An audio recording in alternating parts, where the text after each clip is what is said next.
In 1899, a sociologist named Thorstein Veblen wrote something that was extremely unsettling for its time.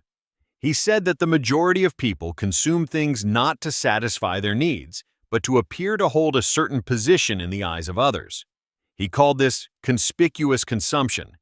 Back then, this observation applied only to the aristocracy and the nouveau riche, not to the average American. 125 years have passed since then. Today, conspicuous consumption is no longer an elite behavior. It has become a daily reflex rooted at the very center of the middle class. And there is only one thing that made this possible. It's called credit. In Veblen's era, luxury was truly luxury. To engage in conspicuous consumption, you first had to have earned that money. Today, the gap between appearance and reality is as narrow as a credit application.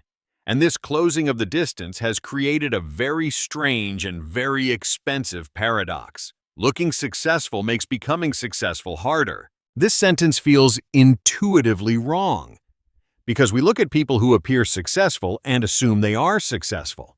But this assumption is one of the biggest blind spots in behavioral finance, and today we are going to look right into that blind spot. Until the mid-20th century in America, how much a person earned determined approximately how much they could spend. Luxury consumption was a reflection of real accumulation because anything else was mathematically impossible.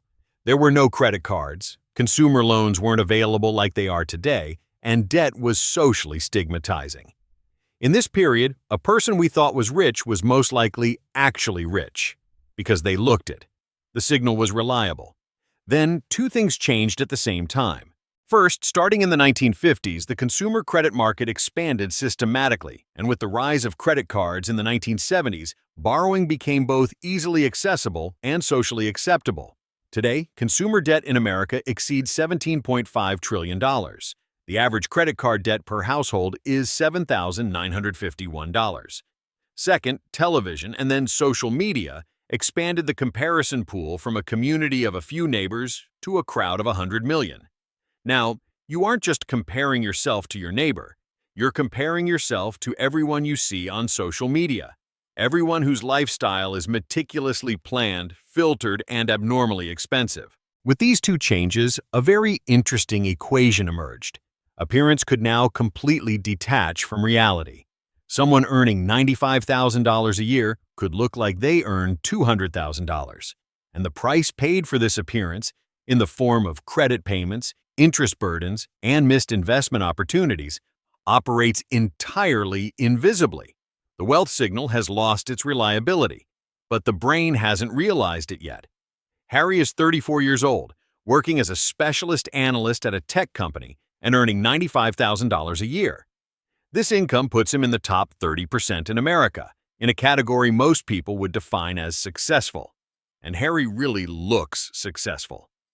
The monthly rent for his apartment in a central neighborhood is $2,850. He pays $680 a month for a fully equipped car he bought a few years ago.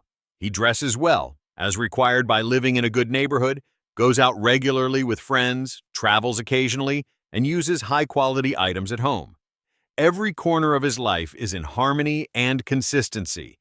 Every piece fits the other, and this harmony makes him look great. Now, let's look at Harry's monthly table. His net monthly income is about $5,940. Rent is $2,850. Car payment, insurance, and fuel are $1,140. Food, groceries, and dining out are $680. Clothing, personal care, and subscriptions are $340. Various credit card payments are $510. Total fixed expenses, $5,520. Monthly remaining, $420. Harry saves $420 every month and feels financially responsible when he does. He doesn't have an emergency fund. He doesn't contribute to his retirement account as much as his company does, and he has no investment account. But a little bit is left over each month, and that seems enough. But have you ever thought about what would happen if Harry lost his job for 1 month? With $420 set aside, he has an $840 buffer in 2 months. If he's unemployed for 3 months, credit card debt begins. If it's 4 months, he can't pay rent anymore. Harry earns $95,000 a year and lives in the middle of a financial crisis just 2 paychecks away. From the outside, this is unnoticeable, because on the surface, he is perfect. And now, let's look at the opportunity cost, because that's the real problem. The $3,990 Harry pays for rent and his car could have been reduced to $2,200 with more economical choices. If that $1,790 difference were added to investments every month with a historical 8% compound growth, this accumulation would be about $313,000 in 10 years. Harry didn't spend this money, but he didn't earn it either, and this failure to earn is not recorded anywhere. It is silent, invisible, and painless, but it's $313,000 in 10 years. In this part, I want to stop and highlight something very important. Harry didn't experience any logic error in making these decisions.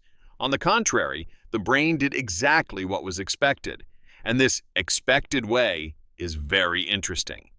The human brain evolved to take its place within a social hierarchy, and one's place in this hierarchy historically directly affected survival chances. A high status meant more resources, more alliances, and more security.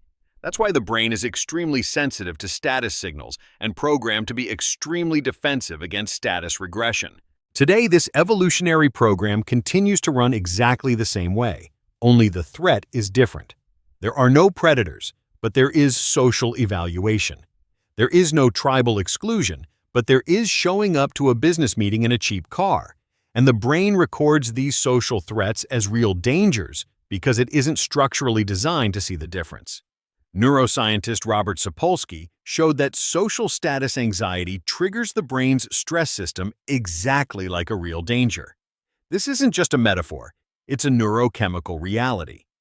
When Harry sees a luxury car and thinks, "I should be able to afford that," the difference between the mechanism triggered in his brain and the mechanism triggered by a danger is much less than you think. This is why status spending often doesn't feel like a choice. It feels like something you have to buy. You mistake it for a necessity. We need to discuss a very important concept here, the difference between aesthetic wealth and real wealth. Aesthetic wealth means carrying the visual signs of wealth. Good items, good clothes, a good car, a good house, and a good location. All of these have a real financial burden, all have a quality aura, and all of their price tags confirm this.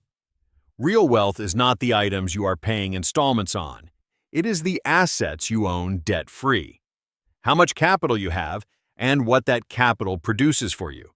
The two concepts can exist completely independently of each other, and the modern consumer economy systematically exploits this independence. High-interest consumer credit makes it possible to finance aesthetic wealth while being completely detached from real wealth. And every month's interest payment directly eats away at the capital going toward real wealth. Harry's car looks aesthetically successful. Looking at his financial report card, however, that vehicle is not just a depreciating asset, but also a $680 monthly shackle. These two truths can exist at the same time, and the brain mostly sees only the first one. In behavioral economics, we have a term called opportunity cost blindness. People see the primary cost, the price tag, when making a purchase, but they almost never see the secondary cost, the value that money could produce elsewhere. And this blindness is not accidental, it's structural. The brain always sees the immediate and concrete as bigger than the abstract and future because the brain evolved this way. But when a luxury lifestyle is concerned, this blindness is especially costly because every luxury choice has a 3-layered cost, and only the first layer is visible. The first layer is the purchase price. Everyone sees this, everyone calculates this, and most people decide at this point whether they can afford it or not. The second layer is the ongoing cost of ownership, and this layer is very often ignored. A luxury apartment in the city center doesn't just mean high rent, it means the lifestyle standards imposed by that neighborhood. The restaurants you'll go to, social events, clothing expectations. A luxury car isn't just an installment, it means high insurance, expensive maintenance, expensive spare parts, and high-quality fuel. Every luxury item brings a stream of invisible but constant costs. The third layer, and the heaviest, opportunity cost. Since that money is spent here, it isn't growing elsewhere. This question is almost never asked because the answer is abstract and in the future, while the price paid is concrete and now. And the brain looks at now with today's glasses, but looks at the future through a very poor lens. Harry didn't do this calculation for the $4,200 tech equipment he bought for his home. He only saw the price tag and said, "I can buy this." It didn't occur to him that those $4,200 could turn into about $9,000 in 10 years with compound growth. And this isn't just a tech decision. When dozens of decisions made with similar logic come together, tens of thousands of dollars in opportunity costs accumulate per year, completely silent, completely invisible, without being recorded anywhere. Social identity theory has been studied by psychologists for decades, and there is a point where this theory intersects with financial behavior. People don't consume to display what they have. They consume to build who they want to be. Harry didn't buy that car to celebrate his current success. He bought it to embody the image of success he is trying to reach. This is a subtle but extremely important distinction because in this case, the spending is never completed.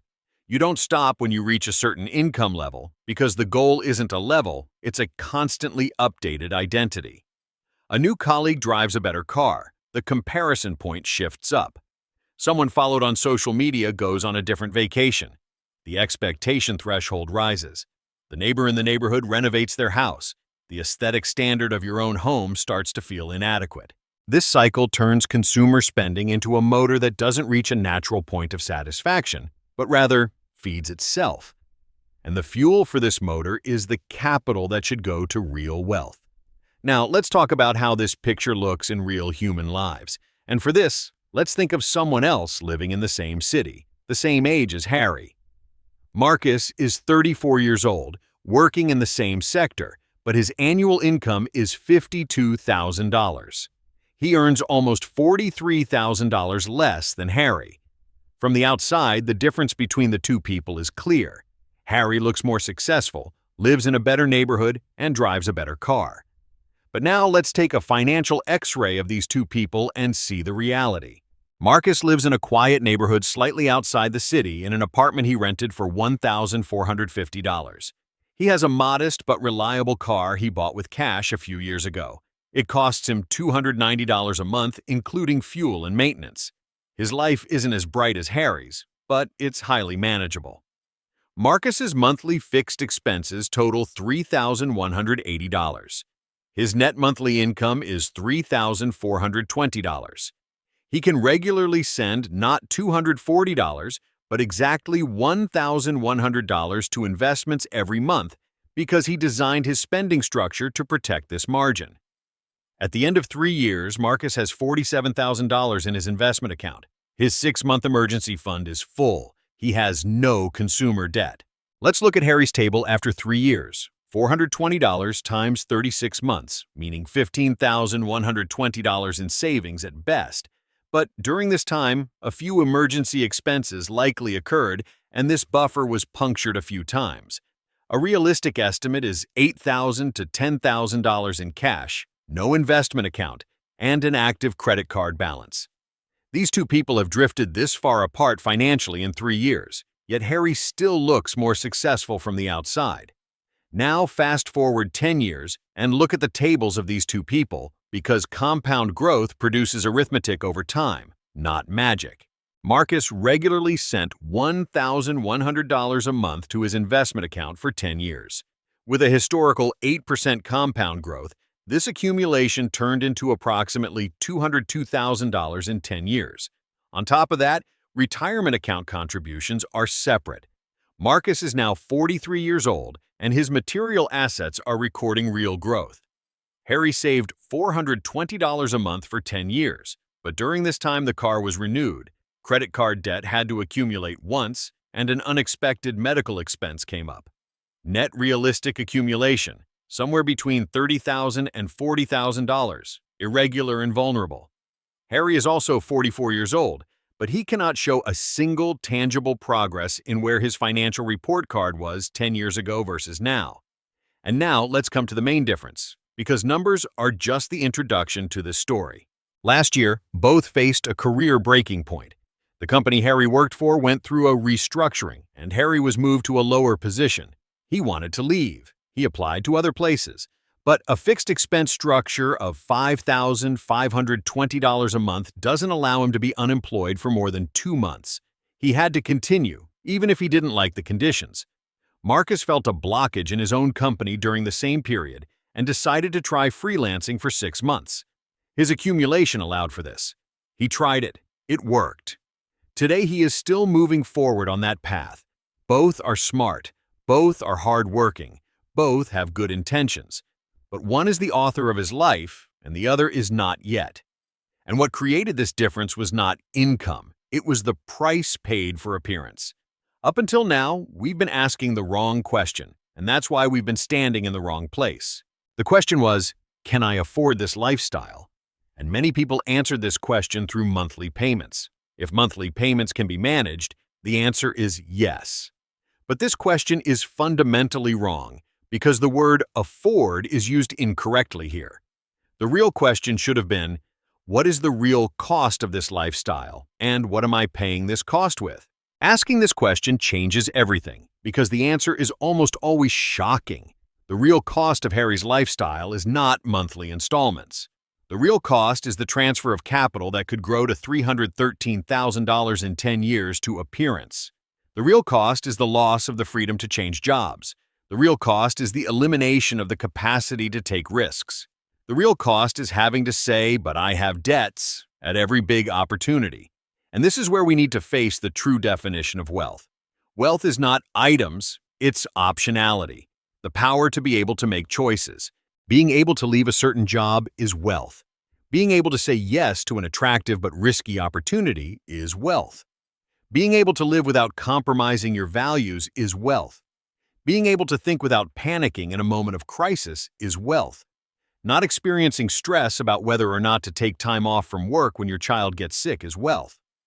Being able to leave the table when you can't agree with your boss is wealth. This freedom to make choices is born not from glowing papers in a safe, but from that real difference in your asset debt table. And growing this difference requires investing every penny spent to look successful to the outside into your own future. So, how does growing this difference feel at the beginning? For most people, it feels diminishing.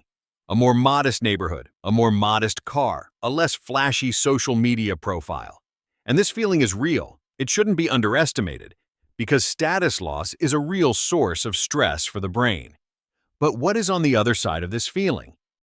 When Marcus met an old school friend after a long time last year, his friend noticed the comfort on his face.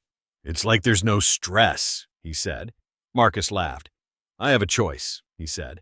"I choose every morning while going to work, and this choice changes everything." When Harry heard he didn't get a promotion while chatting with his colleagues in the same period, the discomfort at the table was not just from disappointment. It was from that feeling of being stuck and helpless created by the lack of choice. The book Veblen wrote in 1899 has become a classic still read today because his observations are still correct.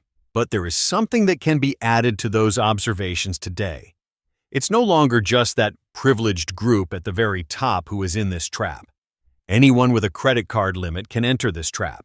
And those who enter mostly don't realize they've entered because the inside of the trap looks extremely pleasant. We talked about status. We talked about the difference between aesthetic wealth and real wealth.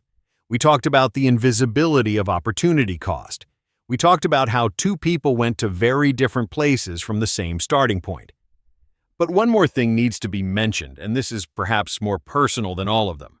The cycle of consumption for the sake of image doesn't just steal your money, it steals time. The job that must be maintained to protect the mandatory spending structure every month accumulates over the years to occupy a large slice of life. And many decisions made within this slice become the answer not to the question, what do I want to do, but to the question, what should I do so I can meet these payments? It's hard to calculate, but possible to guess.